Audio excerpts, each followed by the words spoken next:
আজকে রান্না করার মতো কোনো কিছুই দেখছিলাম না।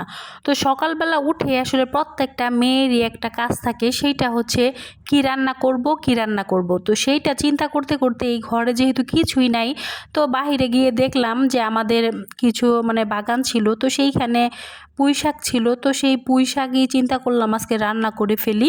তো ঘরে যেহেতু কিছুই নাই, কি রান্না করব।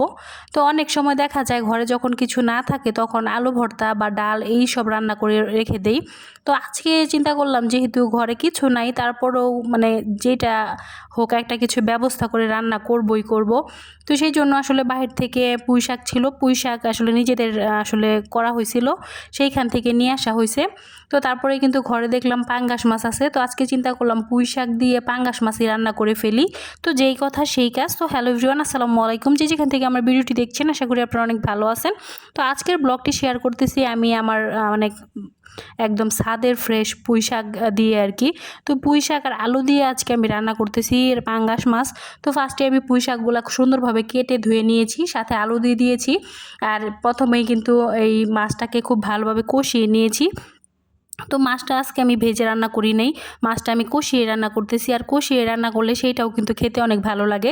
তো প্রথমে কিন্তু একটি প্যান বসিয়ে দিয়ে পরিমাণ মতো তেল দিয়ে সেখানে পেঁয়াজ খুব ভালোভাবে ভেজে তারপরে কিন্তু সেখানে অল্প একটু আদা জিরার পেস্ট দিয়ে সেটা ভাজা হয়ে গেলে এটা মশলাটাকে খুব ভালোভাবে কষিয়ে নিয়েছিলাম মাছ দিয়ে। তারপরে মাছগুলো নামিয়ে তারপরে এখানে কিন্তু পুঁই শাকগুলো দিয়ে দিলাম। তারপরে কিন্তু পুঁই শাকটা এখন খুব ভালোভাবে কষিয়ে নেব। আর কষানো হয়ে গেলে কিন্তু পরিমাণ মতো ঝোল দিয়ে দিব।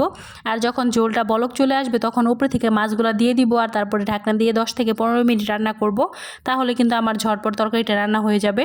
আর এভাবে কিন্তু আমি ঘরোয়াভাবে ঘরোয়া যে শাকসবজি আছে সেগুলো দিয়ে অনায়াসে 1-2 দিন রান্না করে ফেলতে পারি। তো সেই ক্রেডিটটা আমার আছে। তো এখানে কিন্তু আমার রান্নাটা অলমোস্ট কমপ্লিট হয়ে গেল তরকারিটা। আর এদিকে কিন্তু মেয়ের জন্য অল্প একটু নুডলস ভাজি করে নিতেছি। তো আজকের ভিডিওটি কেমন লাগলো অবশ্যই কমেন্ট করে জানাবেন। আজকের ব্লগটি কিন্তু একদমই শর্ট আকারে শেয়ার করলাম। তো সকলে কমেন্ট করে জানাবেন কেমন লাগলো। তো সবাই ভালো থাকবেন, সুস্থ থাকবেন। আল্লাহ হাফেজ।